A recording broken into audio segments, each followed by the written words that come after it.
this is James Corbett of CorbettReport.com in the sunny climes of Western Japan. And this is James Evan Pilato from MediaMonarchy.com in the gloomy and rainy climes of Portland, Oregon. And we welcome you to another important episode of The New World Next Week. So much to get into, and we're going to get right into it. Coming from MediaMonarchy.com and originally from WashingtonsBlog.com, the European economic crisis is not complicated. You might assume that the global economic crisis is complicated. Just when it looked like things were getting better, Greece, Portugal, and Spain are melting down. It's just too complicated for any layperson to understand, right? No, not really. There wouldn't be a crisis among nations if banks' toxic gambling debts hadn't been assumed by the world's central banks.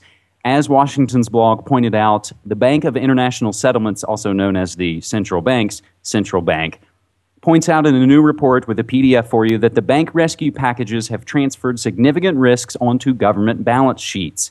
So now, no wonder Greece, Portugal, Spain, and many other European economies, as well as the U.S. and Japan, are facing serious debt crises. So the Eurozone central banks, much like America's Federal Reserve, create fiat money out of thin air. And we know that private banks don't make loans because they just have extra deposits lying around. The process is the exact opposite. This system is no longer based on assets, and a lot of banks are being insolvent and closed. And governments and people don't have access to the printing presses and thus have to pay the monopolists to run them.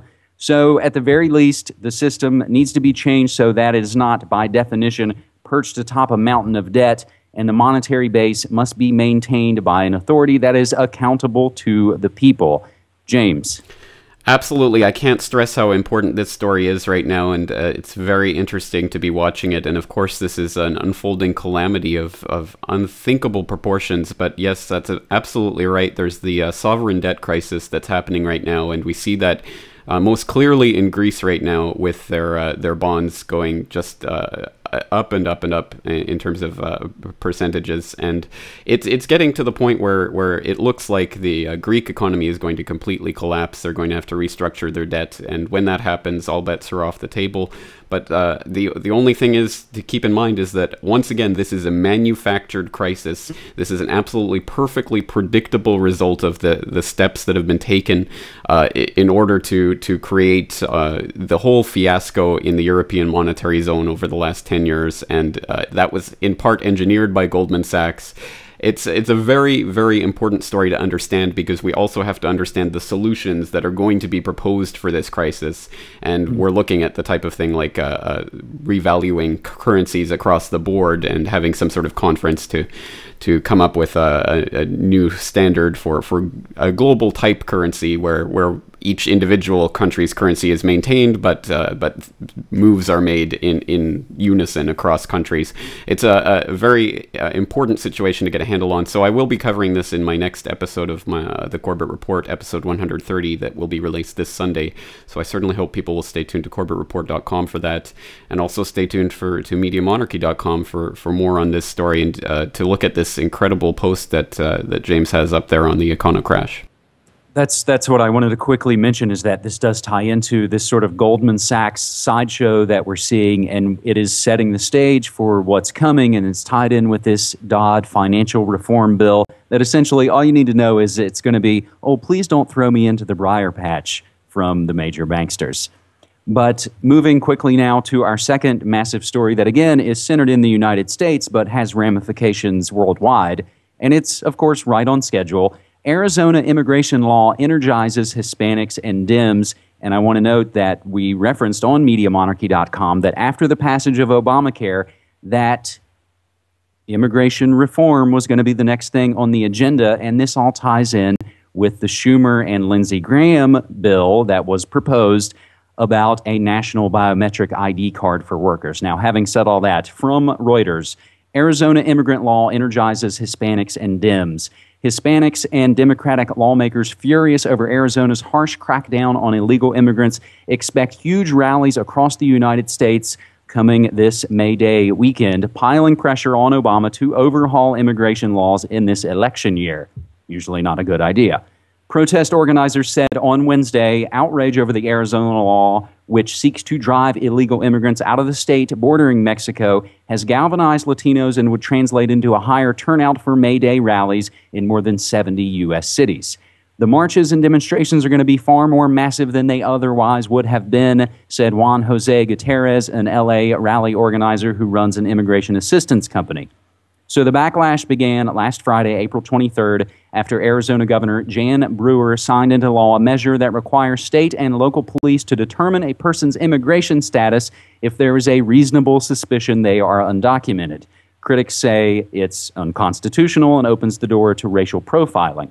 GOP backers of the law say it's needed to curb crime in the desert state, which is a key corridor for drug and migrant smugglers from Mexico. There's any number of points to start to break this story down. James, which one would you like to go for? Well, once again, I just want to stress how this is going to, how this is a manufactured and generated crisis that is going to be used to put forward two supposedly opposing solutions that once again are going to capture the people in the middle and going to squeeze them. And it's not going to be pretty either way you go for, because either you go for the amnesty bill and the biometric ID cards and that absolutely horrific system, or now there's a report on Raw Story about a Republican congressional candidate in Arizona who's proposing that as a solution to this, well, all illegal immigrants should be microchipped.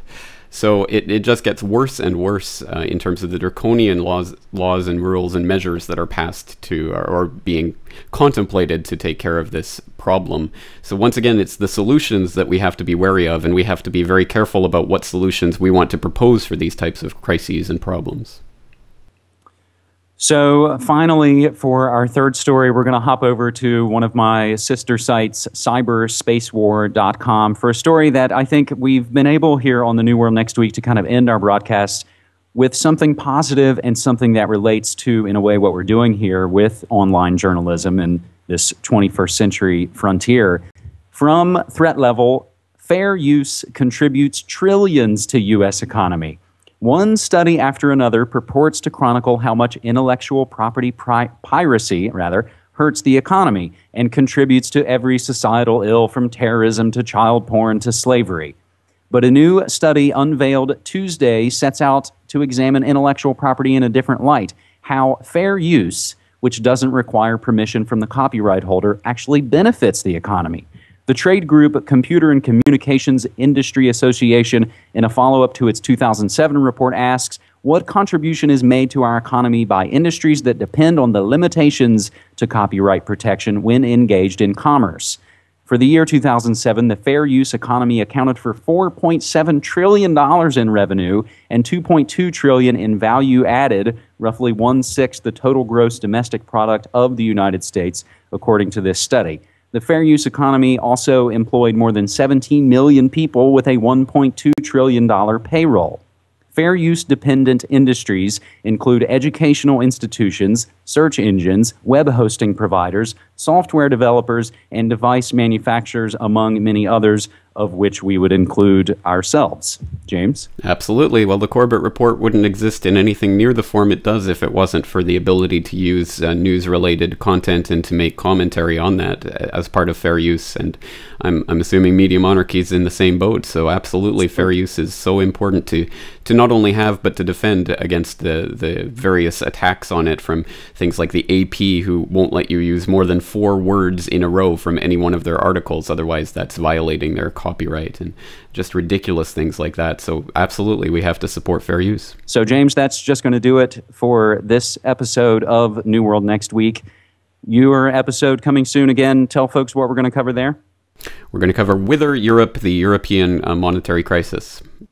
And episodes coming up this weekend on Media Monarchy, as well as new interviews. And again, folks, we implore you to subscribe and share these episodes. Thanks so much, James. Thank you.